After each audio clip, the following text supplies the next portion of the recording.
ইয়ামামা থেকে আসছে বিশ্বনবীকে হত্যা করতে। বিশ্বনবী তারে জামাই আদর করে, সবাই তো অবাক।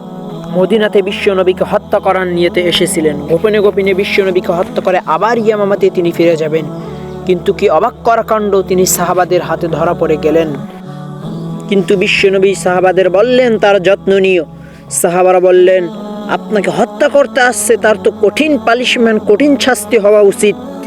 রাসূলুল্লাহ সাল্লাল্লাহু আলাইহি সাল্লাম বললেন, আমি যেটা জানি তোমরা সেটা জানো না।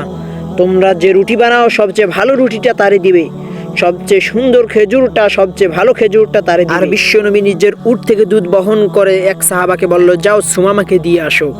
টানা 3 দিন যখন সুমামা ইবনে উসাইফা ইসলামের সৌন্দর্য, আদর্শ সব কিছু দেখা শেষ, তখন রাসূলুল্লাহ সাল্লাল্লাহু আলাইহি সাল্লাম সাহাবাদের বললেন, যাও সুমামার হাত থেকে হাত পায়ের বাঁধনটা খুলে দিয়ে আসো।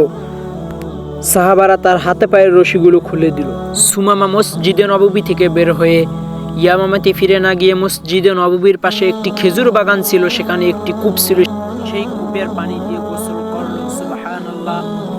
সেই কূপের পানি দিয়ে গোসল করে মসজিদে নববীতে গিয়ে সাহাবা ও রাসূলুল্লাহ সাল্লাল্লাহু আলাইহি ওয়াসাল্লামের সামনে বললেন, আশহাদু আল্লা ইলাহা ইল্লাল্লাহু ওয়া আশহাদু আন্না মুহাম্মাদান আবদুহু ওয়া রাসূলুহু। প্রিয় ভাইয়েরা, ইহসান দিয়ে যেটা জয় করা যায়, ভালোবাসা দিয়ে যেটা জয় করা যায়, কঠোরতা দিয়ে সেটা জয় করা যায় না।